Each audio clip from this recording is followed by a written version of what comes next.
Gloire à Jésus. Nous vous saluons tous au nom du Seigneur Jésus-Christ. Et aidez-moi dans le règle des barrières à saluer les voisins qui est le plus proche. Tu les salues de la part du Seigneur. Gloire à Jésus. Nous bénissons encore le Seigneur pour ce matin précieux qu'il nous a réservé.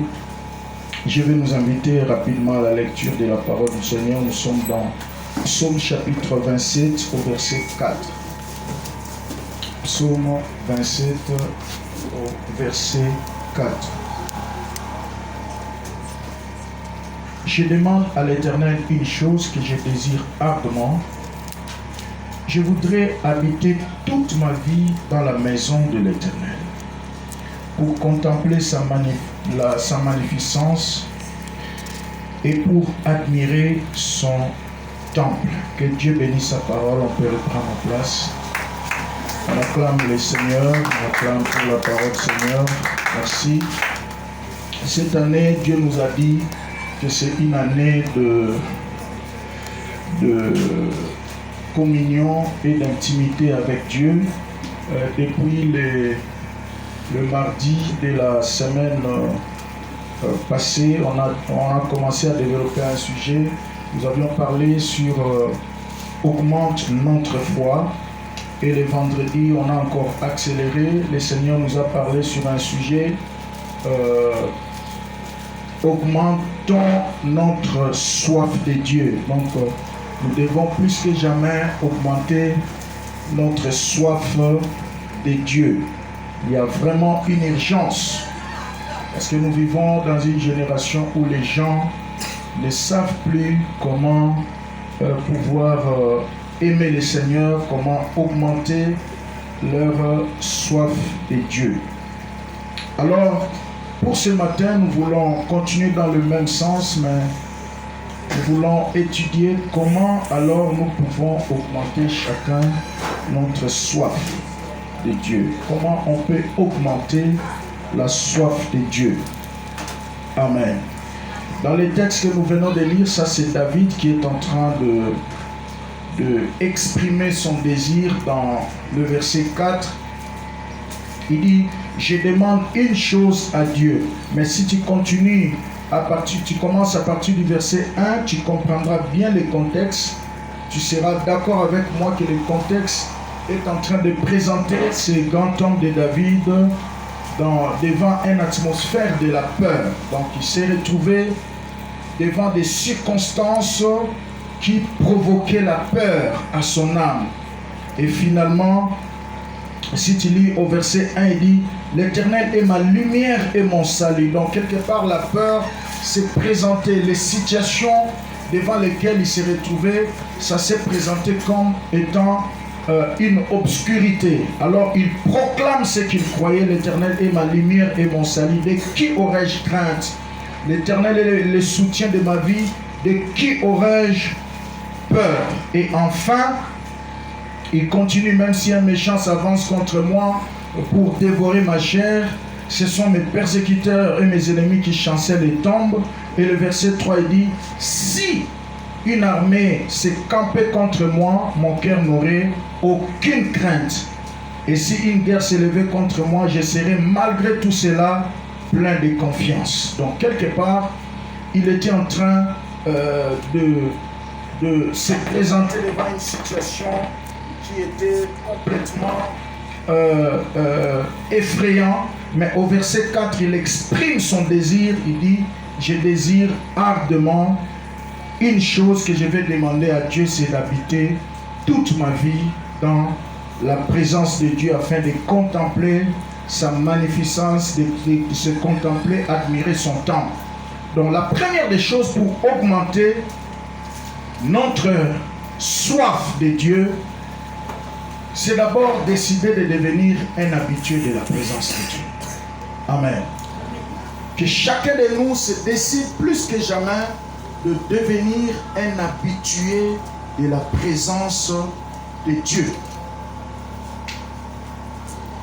Donc, tu ne sois pas seulement un chrétien qui vient juste pour un temps, soit tu prends Dieu juste quand tu as des problèmes ou tu as des histoires qui te dérangent, mais que Dieu soit vraiment en permanence dans votre vie, qu'il marche avec vous. C'est décider de devenir un habitué de la présence de Dieu. C'est alors que vous verrez la soif de Dieu augmenter en vous ou en nous. Que chacun de nous, dans cette année qui commence, devienne un habitué de la présence de Dieu.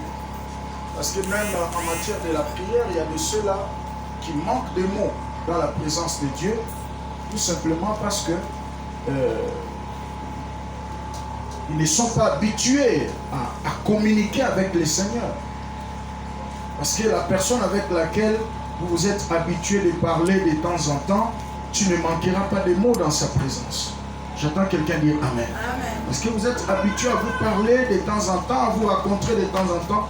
Mais lorsque vous rencontrez une personne pour la première fois, soit vous rencontrez une personne avec qui vous n'avez pas l'habitude de causer de temps en temps, vous allez manquer de mots. Vous pouvez rester là en train de causer, mais il y aura beaucoup de temps mort. Tout simplement parce que vous n'avez pas l'habitude d'être ensemble. Voilà pourquoi David voulait rester toute sa vie dans la présence de Dieu. Voulait demeurer dans cette sainte présence. Cette présence qu'il est en train de présenter comme étant la maison de l'Éternel. Donc, la maison de l'Éternel dont David désirait rester ici, ça voulait tout simplement dire la présence de Dieu. J'entends quelqu'un dire Amen. Amen. Donc, plus nous restons dans la présence de Dieu, plus la soif de Dieu va commencer ou continuer à se manifester ou à augmenter dans notre vie. Ça, c'est très très important. Et deuxièmement, pour voir la soif de Dieu augmenter dans notre vie, parce que cette année, Dieu voudrait à tout prix que chacun de nous, que le niveau de sa soif puisse augmenter. Le niveau de sa soif augmente. Alors, la deuxième des choses, c'est la vie de méditation de la parole de Dieu.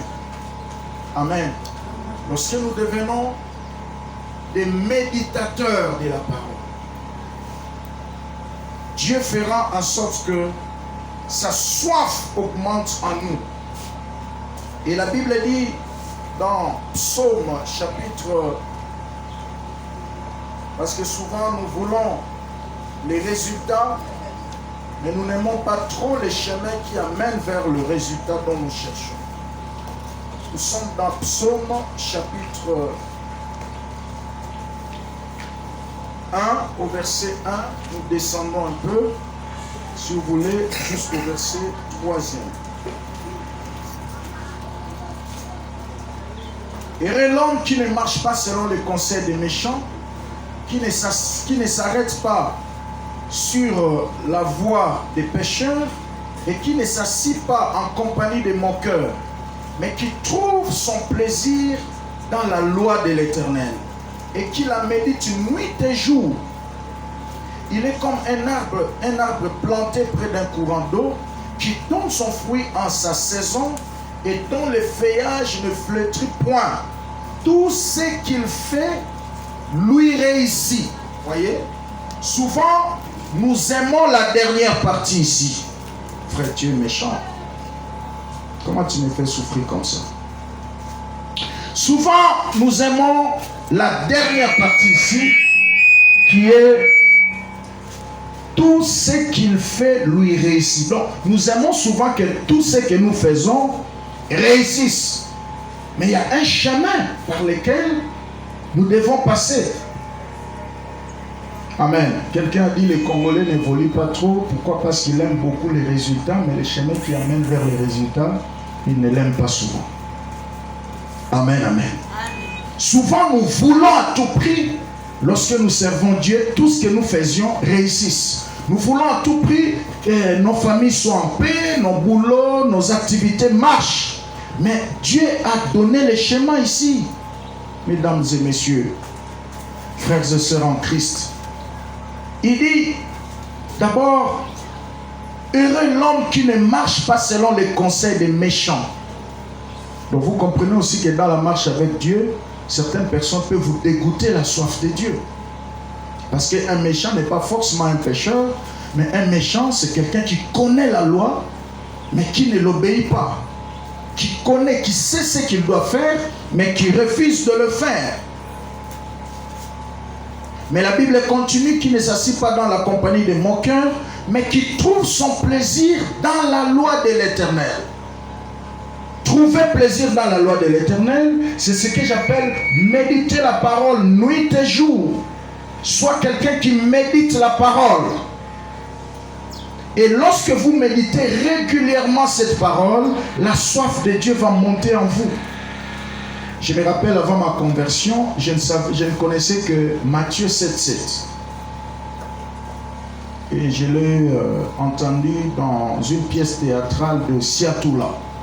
Matthieu 7,7. Il y avait un papa qui se nommait Sonnery, qui venait avec sa Bible de temps en temps.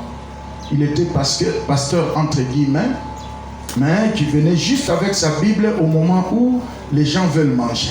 Et quand il entre dans la parcelle, tout le monde dit: ah, Matthieu 7,7, papa Sonnery vient. Et quand il ouvre sa Bible, il n'avait que ce verset-là. Matthieu 7,7. Senga Baropesa. Sonnery. Amen. Je ne connaissais que ce verset-là. Alors quand je me suis converti, j'ai commencé à développer cet appétit-là. Comment je peux être chrétien sans lire la Bible?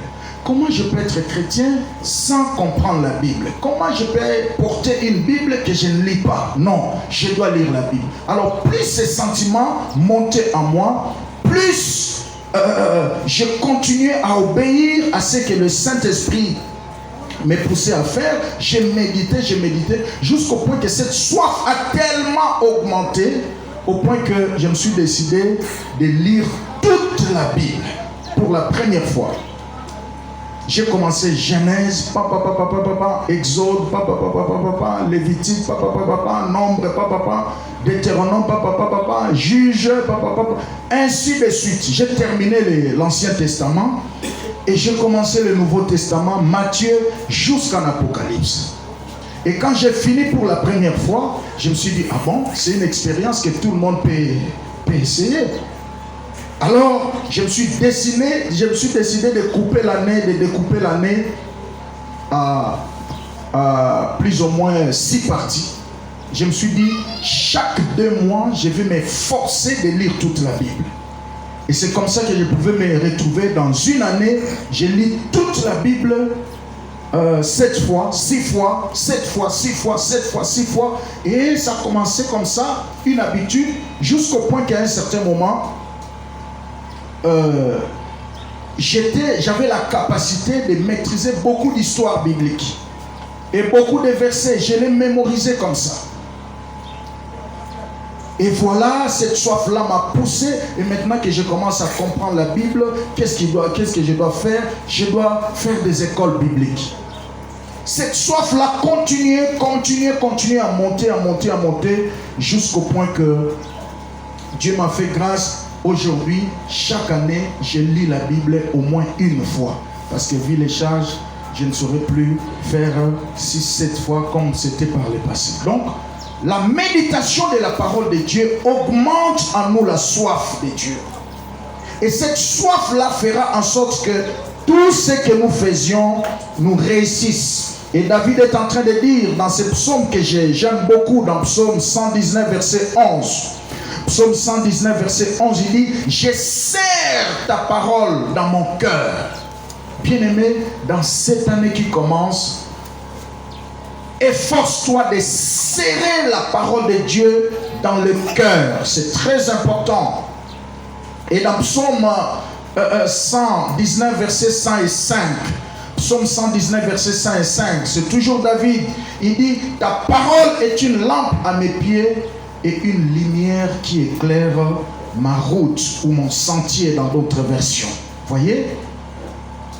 Il faut donner de l'importance à la parole, à la méditation de la parole, et la soif de Dieu va s'augmenter en nous. Troisième clé ou troisième moyen pour nous aider à augmenter la soif de Dieu, c'est dans la vie de jeûne et prière. J'attends quelqu'un dire Amen. Dans la vie de jeûne et prière, plus nous prions, plus la soif de Dieu augmente. Amen. Parce que dans cette année qui commence, Dieu nous demande de tout un chacun entrer en profondeur. Vous vous rappellerez du dimanche passé, Dieu nous a dit que tout ce qu'on a eu jusqu'ici, en matériel, en finances, spirituel, ce ne sont que des résultats de la surface. Alors si tu entres encore en profondeur, tu auras plus que ça. J'attends quelqu'un dire Amen. Nous avions étudié comment est-ce que Pierre a péché toute la nuit dans Luc chapitre 5. Il n'a rien eu et le matin le Seigneur est venu, il va lui demander sa barque. Et vous connaissez l'histoire. Après que le Seigneur ait utilisé sa barque, il lui a dit allez, jette maintenant ton filet en profondeur. La Bible dit Pierre est allé, il a jeté et il a eu beaucoup de poissons. Alléluia. Donc cette année nous voulons entrer encore en profondeur. On ne peut pas développer une relation en profondeur avec quelqu'un qu'on ne connaît pas. Voyez, tout commence par la connaissance. Or la connaissance nous la recevons par le moyen de la parole de Dieu. Amen, amen. Ça c'est très important. Prenons chacun des décisions de chercher Dieu dans le jeûne et prière. La prière n'a pas un moment précis. La prière, ça va devenir toute une vie. Je faisais une erreur comme ça au matin de ma foi, quand j'ai commencé ma vie chrétienne, tellement que je priais un peu beaucoup, parce que nous sommes nés dans une église qui aimait beaucoup la prière comme chez nous ici. Alors je me disais, quand je prie déjà toute la nuit, je prépare ma journée, je vais sortir le matin sans prier, quand je vais arriver là où je vais, je ne prierai pas, avant de manger, je ne prierai pas, avant de boire quoi que ce soit, je ne prie pas, parce que la nuit déjà, j'avais déjà prié. Dieu m'a corrigé, dit non Paul, tu commets une erreur. Je n'ai pas dit ça dans ma parole. Tu dois prier à tout moment, prier sans cesse. Ça veut dire la prière doit devenir ta vie. La prière n'est pas question de moment seulement, ou c'est quand tu es en retraite ou quoi. Non, tu dois prier à tout moment. Alors plus tu pries à tout moment, plus tu développes la vie de prière et jeûne, plus la soif de Dieu va augmenter en toi. Alléluia. Tu verras dans Ésaïe 62, verset 1 jusqu'à 7. Au verset 1, il dit pour l'amour de Sion, je ne me tairai pas. Pour l'amour de Jérusalem, je n'aurai point de repos. Jusqu'à ce que sa délivrance apparaisse comme un flambeau. Voyez? Donc il priait, non seulement il cherchait des choses à Dieu, mais en lui, il avait une certaine dimension de soif. Très important. Et tu verras même au verset 6 et au verset 7, il dit sur toi Jérusalem j'ai placé des gardes sur tes murailles et ils n'éteront ni jour ni nuit, ils seront toujours là en train de veiller. Ça c'est très important. Amen. La vie de jeûne et prière nous augmente la soif de Dieu. Quatrièmement, avant-dernier, pour terminer ce matin, c'est être en compagnie avec des assoiffés de la présence de Dieu. Alléluia. Lorsque on est en compagnie avec des assoiffés de la présence de Dieu, cela fera en sorte que la soif de Dieu augmente en nous. Dans l'église, si tu entres en contact avec des hommes de foi, tu deviendras un homme de foi. Si tu entres en contact avec des hommes de prière, tu seras un homme de prière.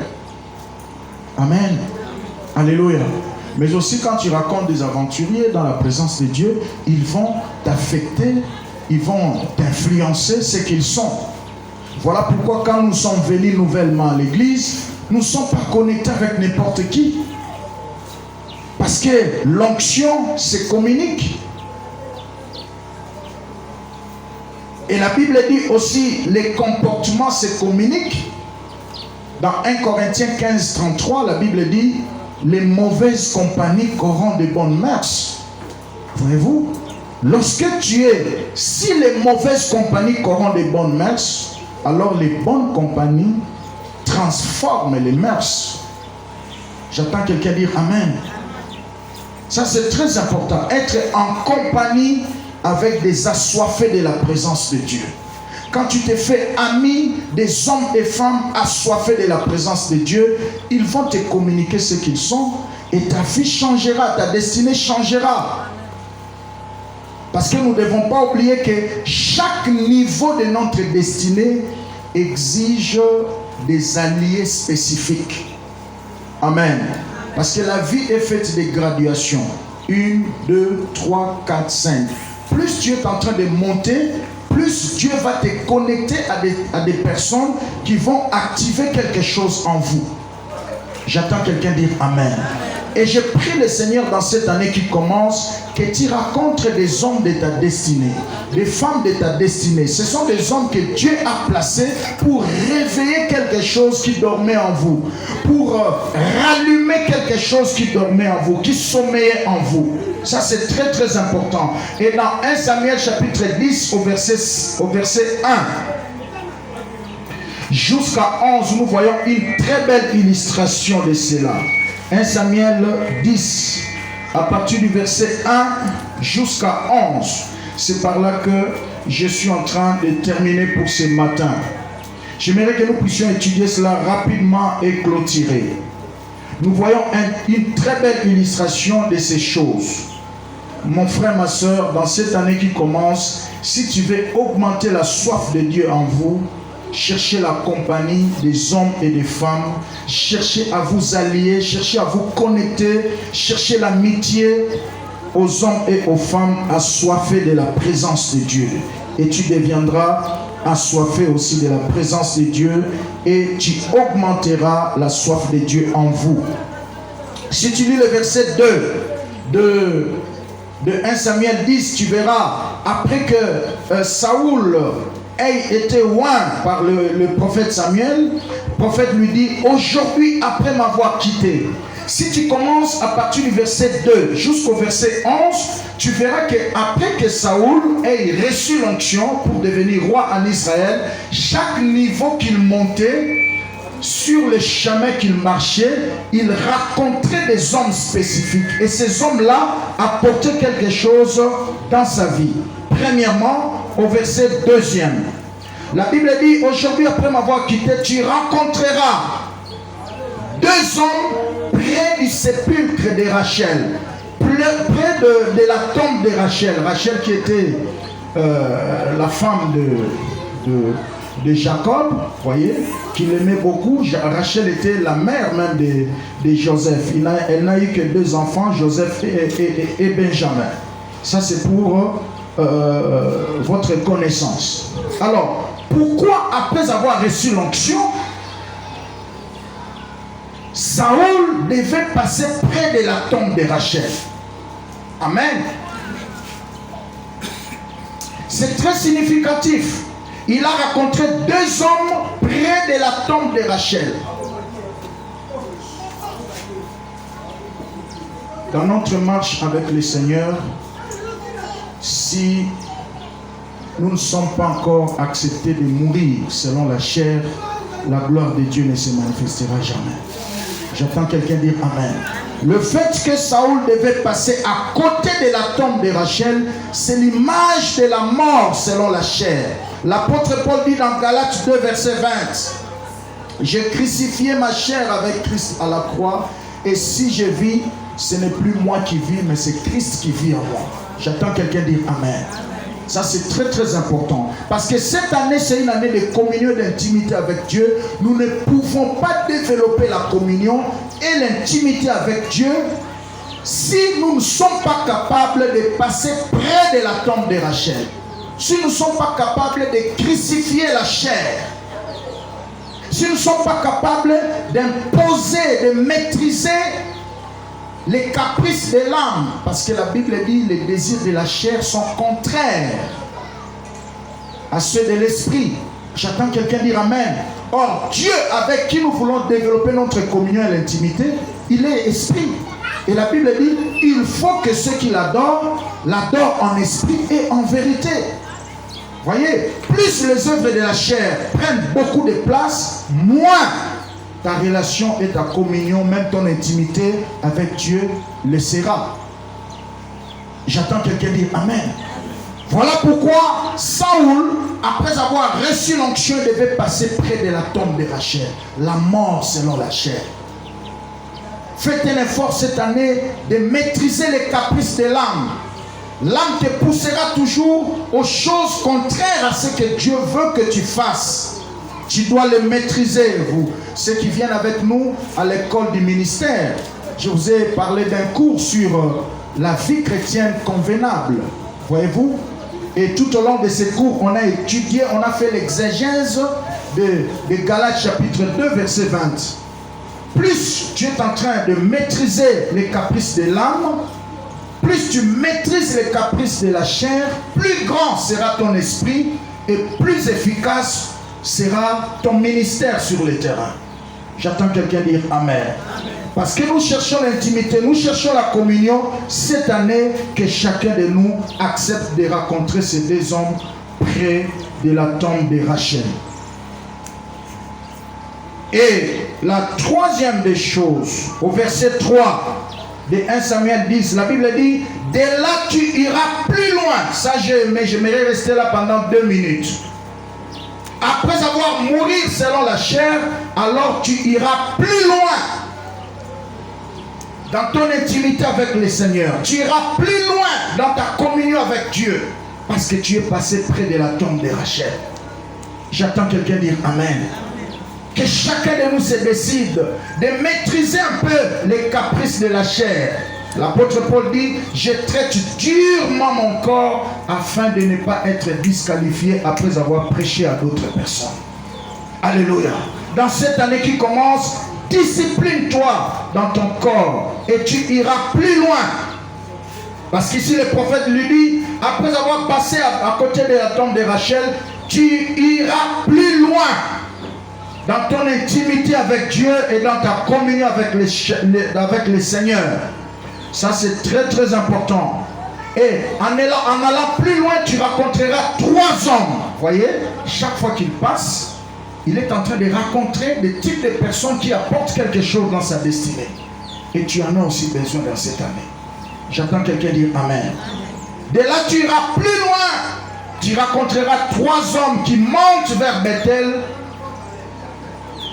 Et ces 3 hommes, un portera 3 chevreaux, l'autre portera donc entre ses mains 3 gâteaux de pain et l'autre aura une outre de vin. Mais ils ne te donneront que 2 pains. Mais j'ai aimé la suite. La Bible dit, ils te demanderont comment tu vas. Voyez-vous? Comment tu vas? Vous savez, dans la vie, c'est une grâce de rencontrer quelqu'un qui te dit comment tu vas. Amen. Ce bout de phrase, comment tu vas, veut tout simplement dire une prise en charge totale. Quand quelqu'un vient te poser la question, comment tu vas, c'est que quelque part, Dieu lui a préparé pour t'apporter des solutions dans des choses qui ne vont pas. J'attends quelqu'un dire Amen. Et je prie le Seigneur cette année que tu rencontres des hommes et des femmes qui te diront comment tu vas. Alléluia. Comment tu vas? Comment vont tes enfants? Ce qui va apporter une solution parmi tes enfants. Comment va ton travail? Ce qui va trouver une solution dans ce qui te dérange dans ton travail. Comment va ta santé? Ce qui va t'apporter une guérison, il va t'apporter quelque chose de meilleur. Comment va tes projets? Ce qui fait booster tes projets, va t'apporter peut-être les partenariats dans tes projets. Comment va ta famille? Je prie que Dieu te fasse rencontrer avec ces hommes qui te poseront cette question. Comment tu vas? Alléluia. Parce que les besoins de l'homme sont nombreux et illimités, comme nous disons en sciences économiques. Vous voyez? Mais quand tu rencontres quelqu'un qui te dit comment tu vas mon frère, c'est que Dieu lui a préparé pour une prise en charge. J'entends quelqu'un dire Amen, très bien. Et troisième dimension des rencontres, c'est ce que nous voyons au verset 5e. Il dit après cela, d'abord, ces trois hommes te donneront 2 pains qui est l'image de la vie. Donc vous comprenez avec moi que vous ne pouvez pas recevoir la vie de Dieu si vous n'êtes pas encore passé par la tombe de Rachel. J'attends quelqu'un dire Amen. Alléluia. Donc plus on monte en soif de Dieu, plus il y a des choses que nous recevons. Troisièmement, je suis en train de chuter vers la fin. Tu vas rencontrer un groupe de prophètes.